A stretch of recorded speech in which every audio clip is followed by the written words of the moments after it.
بسم اللہ الرحمن الرحیم السلام علیکم ورحمۃ اللہ۔ عمران خان نے بالکل صحیح موقع پر صحیح فیصلہ کیا تھا کہ ہمیں قاضی فائز عیسیٰ کا مکمل بائیکاٹ کر دینا چاہیے، قاضی فائز عیسیٰ کے اوپر عدم اعتماد کر دینا چاہیے، اور ساتھ ہی یہ جو 63A کیس کی سماعت چل رہی تھی اس کا بھی بائیکاٹ کر دینا چاہیے۔ تو عمران خان نے تو بالکل بروقت فیصلہ کرتے ہوئے اس پوری سماعت کی کارروائی کا بائیکاٹ کرنے کا اعلان کر دیا تھا، لیکن آخرکار وہی فیصلہ ہوا جو کہ لگ رہا تھا کہ قاضی فائز عیسیٰ کو اسی وجہ سے ایکسٹینشن دی جا رہی ہے۔ قاضی فائز عیسیٰ ایکسٹینشن کے لیے کتنی بھاگ دوڑ کر رہے ہیں، قاضی فائز عیسیٰ ایکسٹینشن حاصل کرنے کے لیے کیا کچھ کر رہے ہیں کہ جتنے غیر آئینی غیر قانونی حربے ہتھ کنڈے استعمال کیے جا رہے ہیں، اس کی وجہ سے پورے ملک کو ایک کھلواڑ بنا دیا گیا ہے۔ پورے ملک کے اندر تمام کا تمام نظام جو ہے وہ ہلا کے رکھ دیا گیا ہے۔ اب 63A کیس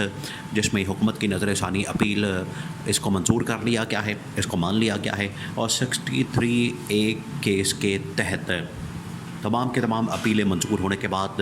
اب جو ہارس ٹریڈنگ ہے اس کو حلال کر دیا گیا ہے، اس کو جائز قرار دے دیا گیا ہے، اس کو آئینی اور قانونی قرار دے دیا گیا ہے۔ اب اس کے نتیجے میں پاکستان کے اندر آئینی ترمیم لانچ کی جائے گی، اس کو پاس کیا جائے گا، اور اس کے بعد قاضی فائز عیسیٰ کو ایکسٹینشن مل جائے گی۔ یہ تھی اصل گیم، یہ تھی اس کے پیچھے اصل کہانی، یہ تھی اس کے پیچھے اصل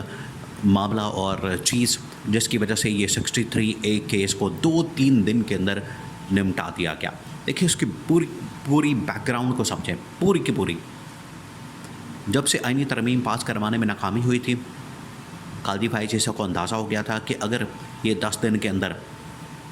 آئینی ترمیم پاس نہ ہو سکی تو اس کے بعد پھر یہ معاملہ لٹک جائے گا، قاضی فائز عیسیٰ ریٹائر ہو جائے گا، جسٹس منصور علی شاہ چیف جسٹس بن جائے گا، تو اس کے بعد نہ صرف قاضی فائز عیسیٰ فارغ ہوگا بلکہ یہ حکومت بھی فارغ ہو جائے گی۔ قاضی فائز عیسیٰ کا رہنا اس حکومت کی گارنٹی ہے، اس حکومت کی ضمانت ہے، اس حکومت کے سروائیول کا معاملہ جو ہے وہ قاضی فائز عیسیٰ کے سر پر ہے۔ اس وجہ سے قاضی فائز عیسیٰ کو ایکسٹینشن دینے کے لیے پورا زور لگایا جا رہا تھا کہ قاضی فائز عیسیٰ کو کسی طرح سے ہم نے ایکسٹینشن دینی ہے، قاضی فائز عیسیٰ کو ہم نے ایکسٹینشن دلوا کے اور پورے نظام کو بچانا ہے، اس حکومت کو بچانا ہے، اور یہ جو جعلی 2 نمبر چوری والے مینڈیٹ کا جو نظام قائم کیا گیا ہے اس کو ہم نے کسی طرح سے برقرار رکھنا ہے۔ اب 63A کیس جو کہ عمران خان کے دور حکومت میں بلکہ PDM کا دور حکومت ہی تھا، لیکن چیف جسٹس عمر عطا بندیال کے دور میں اس وقت یہ 63A کیس کا معاملہ سامنے آیا تھا، اور چیف جسٹس عمر عطا بندیال نے ہارس ٹریڈنگ کو ختم کر دیا تھا کہ کوئی بھی بندہ ایک پارٹی سے چھوڑ کے دوسری پارٹی کو ووٹ نہیں دے سکتا۔ لیکن یہاں پر کیا کیا گیا، یہاں پر کیونکہ آئینی ترمیم کے لیے جو ان کا پلان اے تھا، پلان اے کے مطابق انہوں نے PTI سے بندے توڑ کے تو حکومت کے اندر شامل کرنے تھے، جن کو تقریباً 50 کروڑ روپے کی آفر کی گئی ہے ڈائریکٹ۔ تمام کے تمام MNA جو بھی اپنی وفاداری تبدیل کرے گا، اپنی لائلٹی کو بدلے گا اور عمران خان کو چھوڑ کے PTI کو چھوڑ کے حکومت میں شامل ہوگا، اس کو فی بندہ 50 کروڑ روپے دیے جائیں گے۔ اب 50 کروڑ روپے سن کے تو کس کا دل نہیں چاہے گا، ہر ایک کا دل چاہے گا کہ 50 کروڑ مجھے مل جائے، وہاں سے فنڈز مل جائیں، ٹھیکے مل جائیں، مجھے وزیر بنا دیا جائے، مشیر بنا دیا جائے، تو میں حکومت کو ووٹ دینے کے لیے تیار ہوں۔ اب اس میں جو سب سے بڑی رکاوٹ آ گئی تھی وہ یہ تھی کہ 63A کیس گراؤنڈ کے اندر موجود ہے۔ اگر اس کیس کو ختم نہیں کیا جاتا، اس فیصلے کو ختم نہیں کیا جاتا، یا اس آرٹیکل کو ختم نہیں کیا جاتا، اتنی دیر تک PTI سے لوگ آپ توڑ کے حکومت کے اندر شامل نہیں کر سکتے، اور اگر حکومت کے اندر لوگ شامل نہیں ہوں گے تو اس کا مطلب ہے کہ پھر آئینی ترمیم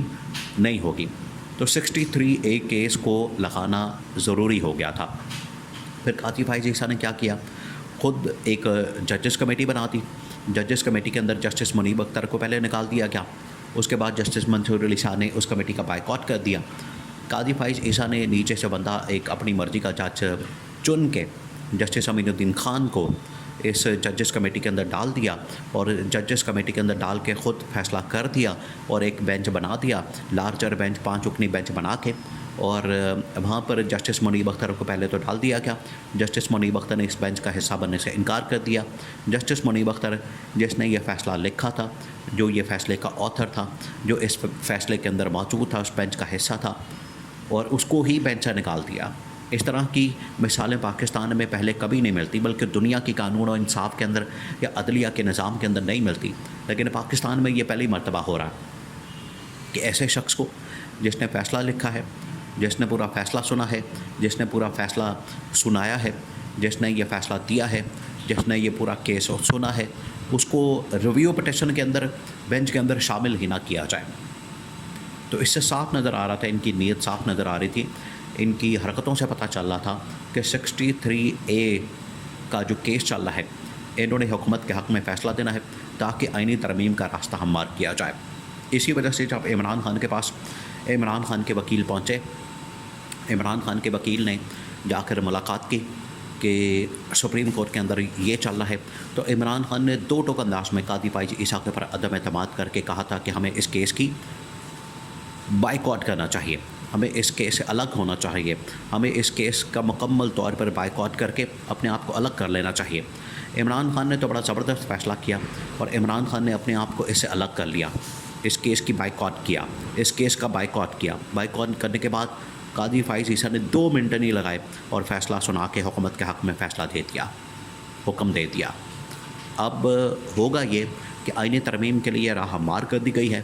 بندے ادھر سے 10-15 توڑے جائیں گے، مولانا فضل الرحمان کے بندے اب آئیں بھی یا نہ آئیں اس سے کوئی فرق نہیں پڑے گا۔ 25 سے 30 MNA بھی اگر توڑ دیے جائیں PTI کے، تو ان کو توڑ کے حکومت کے اندر شامل کیا جائے گا۔ آئینی ترمیم جو ہے وہ ٹیبل کی جائے گی پارلیمنٹ کے اندر، قومی اسمبلی کے اندر، پھر اس کے بعد اسی طرح سے سینٹ کے اندر، اور وہاں سے آئینی ترمیم پاس کروا کے ایک پیرلل آئینی عدالت قائم کر دی جائے گی۔ اس کے اوپر جو ہے وہ قاضی فائز عیسیٰ کو بٹھا دیا جائے گا، اور قاضی فائز عیسیٰ کے آنے کے بعد ملک کے سارے معاملات غیر آئینی اور غیر قانونی طریقے سے چلائے جائیں گے۔ اس نظام کی کیا حیثیت ہوگی کہ پہلی شہباز شریف کی حکومت جو ہے وہ ایک جعلی مینڈیٹ کے اوپر کھڑی ہے، اس کے بعد یہ آئینی ترامیم کر کے اور جعلی سپریم کورٹ بنا رہے ہیں، تو سب کچھ جعلی نظام کے تحت ملک چلایا جائے گا۔ یہ پورا کا پورا نظام اور پورا کا پورا سسٹم جو ہے وہ جعلی ہو جائے گا، 2 نمبر ہو جائے گا، اور اس کے ذریعے سے یہ ملک کو چلانے کی کوشش کر رہے ہیں، جس کی وجہ سے عمران خان سخت ترین احتجاجی کال کی بات کر رہا ہے، اور عوام بھی اس وقت شدید ترین غصے میں ہیں، آگ بگولا ہیں، اور ان کو پتہ ہے کہ اس قسم کے جعلی نظام سے نہ صرف ان کا مینڈیٹ چوری کیا گیا ہے، ان کے فنڈامنٹل رائٹس ختم کر دیے گئے ہیں، اور اس جعلی نظام سے مزید ہمیں کسی خیر کی توقع نہیں ہے۔ یہ ہمارے مسائل نہیں حل کر سکتے، یہ صرف اپنے اقتدار کی خاطر، اپنی حکومت کی خاطر، اپنے NRO کی خاطر، اپنے کیسز کی خاطر، اپنی لوٹ مار کی خاطر یہ اس جعلی نظام کو قائم و دائم رکھنا چاہتے ہیں، اور اس کے ثبوت اب واضح طور پر سامنے آ چکے ہیں۔